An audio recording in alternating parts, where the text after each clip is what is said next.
नमस्कार दोस्तों। उत्तर प्रदेश के लोकसभा सांसदों का जो लेखा जोखा प्रस्तुत करने की सीरीज हमने शुरू की हुई है, इसका ये अगला एपिसोड है और अब तक हम 7 एपिसोड में बहुत सारी सीटों को डिस्कस कर चुके हैं। चूँकि मोदी सरकार के 3 साल का कार्यकाल पूरा हो रहा है, इस उपलक्ष्य में हमने ये सीरीज शुरू की और हमारा असली उद्देश्य इसके माध्यम से ये जानना है कि अभी तक 3 साल के कार्यकाल में जो वर्तमान सांसद हैं उनकी परफॉर्मेंस कैसी रही है, वहाँ की जनता उनके बारे में क्या सोचती है। फीडबैक लोगों से लेने की कोशिश की, मीडिया के माध्यम से, टेलीफोन के माध्यम से, बहुत सारी चीज़ें हमने एनालाइज़ की हैं और बहुत ही नटशेल में ये जानने की कोशिश की है कि जो वर्तमान में सांसद हैं वो अभी भी सांसद बने रहने लायक हैं या नहीं, अगली बार उन्हें टिकट मिलेगा या नहीं, और टिकट मिलता है तो जनता की ओपिनियन उनके बारे में क्या होगी। ये सब चीज़ें हमने इसमें एनालिसिस की हैं। आज के इस एपिसोड में जो 8वां एपिसोड है, इसमें हम 4 सांसदों के बारे में जिक्र करेंगे। हमीरपुर, झांसी, फर्रुखाबाद और जालौन, इन सीटों के बारे में। हमीरपुर लोकसभा सीट बीजेपी के कुंवर पुष्पेंद्र सिंह चंदेल यहाँ से सांसद हैं। पुष्पेंद्र सिंह चंदेल ने 2019 में बसपा के दिलीप कुमार सिंह को हराया था। पुष्पेंद्र को 5,75,122 वोट मिले थे और दिलीप कुमार सिंह को 3,26,470 वोट मिले थे। अच्छी खासी मार्जिन से ये जीतने में सफल रहे थे।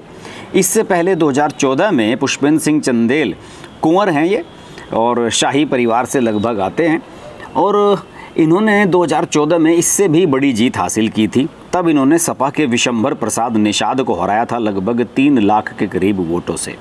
सांसद का कामकाज लोगों का मानना है कि ठीक ठाक है, लेकिन इनका कहना है यहाँ के लोगों का कि भाजपा के नाम पर ही इन्हें वोट मिले हैं, अपनी कोई खास पर्सनैलिटी नहीं है, और अगर दोबारा सांसद फिर बनते हैं 2024 में भी तो निश्चित रूप से भाजपा के नाम पर ही बन पाएंगे।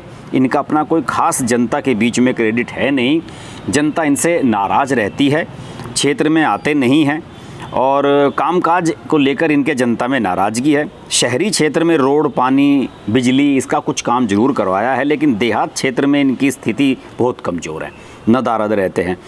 आज की तारीख में अगर इन्हें वोट मिल जाए, अगर 3 साल के ख़त्म होने पर इनके बीच में मध्यावधि चुनाव होने लगे और आज की तारीख में ये वोट मांगने जाएं तो इनके पास कोई खास है नहीं, केवल मोदी और योगी के नाम से जीतेंगे। और अगर आज की तारीख में चुनाव होता है तो मुश्किल से 50% चांस है इनके जीतने के, हार भी सकते हैं, ये लोगों का कहना है। जालौन लोकसभा सीट के सांसद हैं बीजेपी के भानु प्रताप सिंह वर्मा। भानु प्रताप सिंह वर्मा ने बसपा के अजय सिंह को हराया था, काफ़ी बड़े अंतर से हराया था। भानु प्रताप को 5,81,763 वोट मिले थे और अजय सिंह को 4,23,000। 2014 में भी भानु प्रताप सिंह यहाँ से जीते थे, इन्हें 5,48,000 वोट मिले थे और दूसरे स्थान पर रहे थे बसपा के ब्रजलाल खबरी। और देखिए खास बात ये देखिए कि यहाँ पर सपा और बसपा के वोट मिलकर भी ये हार नहीं रहे हैं। पिछली बार के अगर चुनाव देखूं 2014 के, जब बसपा और सपा अलग अलग लड़ी थी, तो बसपा को यहाँ पर 2,61,000 वोट मिले थे। सपा को जो सपा के यहाँ के प्रतिनिधि थे घनश्याम अनुरागी प्रत्याशी, उन्हें 1,80,000 वोट मिले थे। दोनों भी मिल जाते तब भी ये हार नहीं रहे थे, लेकिन इनकी छवि थोड़ी क्षेत्र में ठीक ठाक है। भानु प्रताप सिंह वर्मा को जनता थोड़ा ठीक मानती है, दोबारा सांसद बन जाएंगे, 2024 में भी जीत सकते हैं और 3-4 बार सांसद तो रह ही चुके हैं। हालांकि जनता चेंज चाहती है कि लगातार एक ही सांसद है, तो अगर बदल दिया जाए टिकट तो ज़्यादा बेटर होगा, और अगर टिकट नहीं भी बदलती है तो बीजेपी के पास यहाँ पर ज़्यादा विकल्प मौजूद हैं नहीं।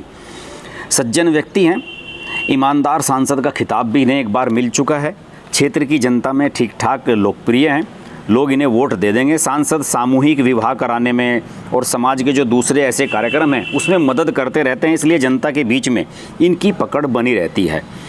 आज की तारीख में अगर सांसद को चुनाव फेस करना पड़े 3 साल पूरा होने पर, तो ये भाजपा के नाम पर जीत सकते हैं। ब्राह्मण, ठाकुर, SC वोट, इनका जो यहाँ पर गठजोड़ है मोदी के नाम पर, वो इन्हें जितवा देगा। और दूसरी ओर इनके सामने सपा और बसपा से कोई बड़ा चेहरा ऐसा नज़र नहीं आ रहा है जो इनकी राह का रोड़ा बन सके, तो इनकी जीत लोग मान रहे हैं कि लगभग यहाँ पर तय है, अगर इन्हें टिकट मिलता है तो।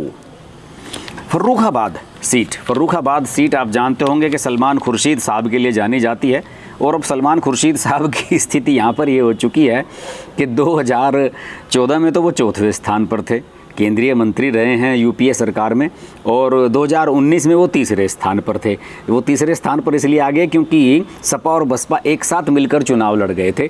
तो इसी वजह से फर्रुखाबाद सीट को सलमान खुर्शीद के नाम से जाना जाता है। यहाँ के नवाब रहे हैं सलमान खुर्शीद की फैमिली के लोग।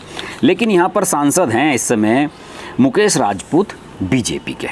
मुकेश राजपूत ने पिछली बार बसपा के मनोज अग्रवाल को हराया था और मुकेश राजपूत भारी अंतर से जीते थे। 5,69,880 वोट उन्हें मिले थे। मनोज अग्रवाल को 3,48,178 वोट मिले थे और सलमान खुर्शीद 55,258 ही वोट ले पाए थे, तीसरे स्थान पर रहे थे। मुकेश राजपूत 2014 में भी जीते थे और तब भाजपा को यहाँ पर 4,06,000 वोट मिले थे। सपा के रामेश्वर सिंह को 2,55,000 वोट मिले थे। बसपा के जयवीर सिंह को 1,14,000 वोट मिले थे और सलमान खुर्शीद साहब जो कांग्रेस के थे वो 95,000 वोट लेकर चौथे स्थान पर रहे थे। आप समझ सकते हैं कि जो आदमी 2009 में सांसद रहा और 2014 में कैसे हार रहा है। ये सलमान खुर्शीद साहब वैसे भी राहुल गांधी और सोनिया परिवार के बड़े नज़दीकी हैं, उनके खास लोगों में गिने जाते हैं। बस इसी नाम पर अपनी कांग्रेस में राजनीति किए जा रहे हैं क्योंकि गांधी परिवार के बगल में बैठने का मौका मिल जाता है। अलबत्ता अपने क्षेत्र में सलमान खुर्शीद के बारे में भी लोगों की ओपिनियन ज़्यादा बढ़िया नहीं है और इतनी ही ख़राब ओपिनियन लोगों की मुकेश राजपूत के बारे में भी है जो बीजेपी के सांसद हैं यहाँ पर। अभी जो हमारा सर्वे है उसके हिसाब से हमने सैकड़ों लोगों को फ़ोन कॉल किए। लोगों का कहना है कि कामकाज बिल्कुल बेकार है, क्षेत्र में कोई काम नहीं कराया है और अगर दोबारा सांसद बनेंगे तो मोदी जी के नाम पर बन जाएंगे, वरना इनकी ज़मानत जब्त हो जाएगी। दोबारा टिकट मिलने के बहुत कम चांसेस हैं। हालांकि ये राजपूत बहुल क्षेत्र है, शायद इस वजह से इन्हें टिकट फिर से मिल जाए। कोई डेवलपमेंट का खास कार्य इन्होंने नहीं कराया है, जनता की बात सुनते नहीं, दिल्ली लखनऊ रहते हैं, क्षेत्र से लापता हैं। एक एक्सप्रेस वे का काम कराया था लेकिन आज तक वो काम शुरू नहीं हो पाया है।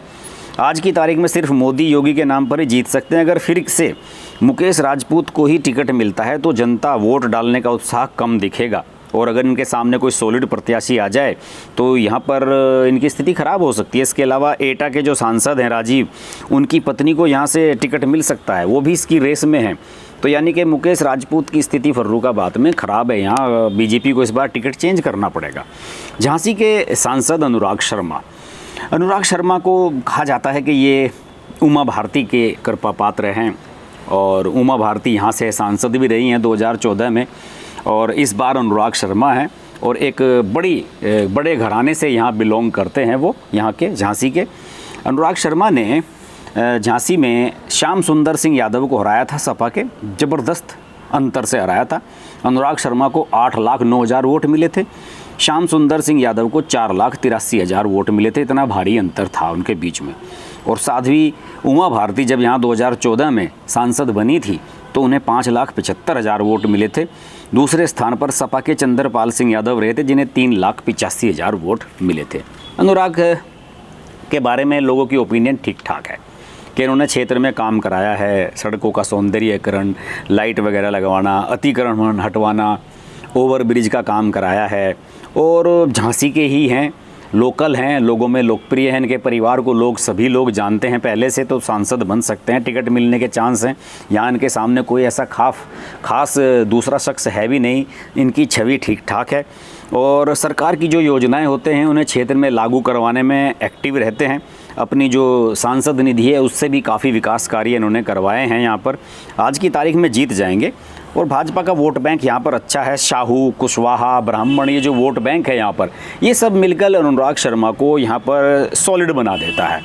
सांसद जनता से सीधे नहीं मिल सकते, मिलने के लिए टाइम लेना पड़ता है, बिजी ज़्यादा रहते हैं।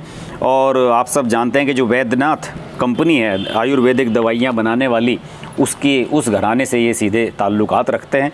तो इस वजह से इनके परिवार की यहाँ पर अच्छी खासी रेपुटेशन है और इनकी अपनी पर्सनल इमेज भी बढ़िया बन गई है। तो मुझे लगता है कि इन 4 सांसदों का जो कामकाज है इनमें अनुराग शर्मा सबसे बेटर हैं और लोगों का ये मानना है कि अनुराग शर्मा को टिकट फिर से मिल सकता है। सांसदों को एनालाइज़ करती हुई, उनके क्षेत्र में उनके कामकाज को लेकर फीडबैक लेती हुई हमारी ये सीरीज़ आपको कैसी लग रही है हमें ज़रूर बताइए, क्योंकि हम बहुत मेहनत कर रहे हैं इसके पीछे, हमारी टीम का बहुत सॉलिड वर्क है इसके पीछे। और अगर आप इस सीरीज़ को हमारी ज़्यादा पसंद नहीं करेंगे, दूसरों के शेयर नहीं करेंगे, ख़ासतौर से अगर आप उत्तर प्रदेश से हैं तो अपने दोस्तों को शेयर कीजिए। हम और भी लोकसभा क्षेत्रों के बारे में ऐसी वीडियो बनाने की तैयारी कर रहे हैं। हमारी टीम दिन रात फीडबैक लेने की कोशिश कर रही है। आप जिस क्षेत्र से आते हैं, अगर उस क्षेत्र के सांसद के बारे में कुछ बताना चाहते हैं तो मोबाइल नंबर मुझे ईमेल के माध्यम से भेज दीजिए और हमारी टीम आपसे कांटेक्ट करेगी और जानने की कोशिश करेगी कि आपके क्षेत्र के सांसद का रिपोर्ट कार्ड कैसा है। तो जुड़े रहिए हर्ष कुमार के साथ। अगले एपिसोड में फिर होती है आपसे मुलाकात। नमस्कार।